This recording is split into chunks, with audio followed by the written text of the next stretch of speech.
তোমার ছেলে couple video করে, ভিডিওটা দেখেন। ভাই শোনো কামালের মা, তোমার বলার বউ যেসব ভিডিও করে, ভিডিও করে সারে দেশের ভোলামান নষ্ট করবো, কামলতা নাই, কোনো কিছু নাই। হ্যাঁ, এরকম ভাবে ভিডিও করে। শেষবারের মতন তোমারে কয়ে গেলাম, কামালের বউ তুমি কিন্তু সোজাই দিও, সমাজ লইয়া থাকবা খাইবা। ধুর, আক, ধুর।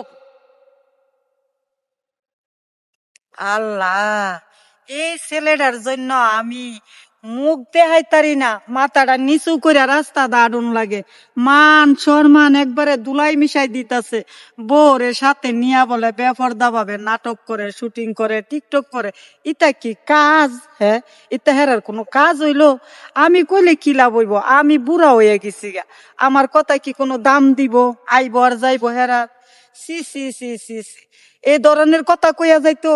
আমার ফ্যাট বালা না, এটা হইছে আসল কথা। আমার যদি ফ্যাট ভালো হইতো, তাইলে আজকে আমার মানুষের কথা শুনুন লাগে না। যে না পারে ঠ্যাং চায়া কইতো, হে আমার কপাল চায়া ক।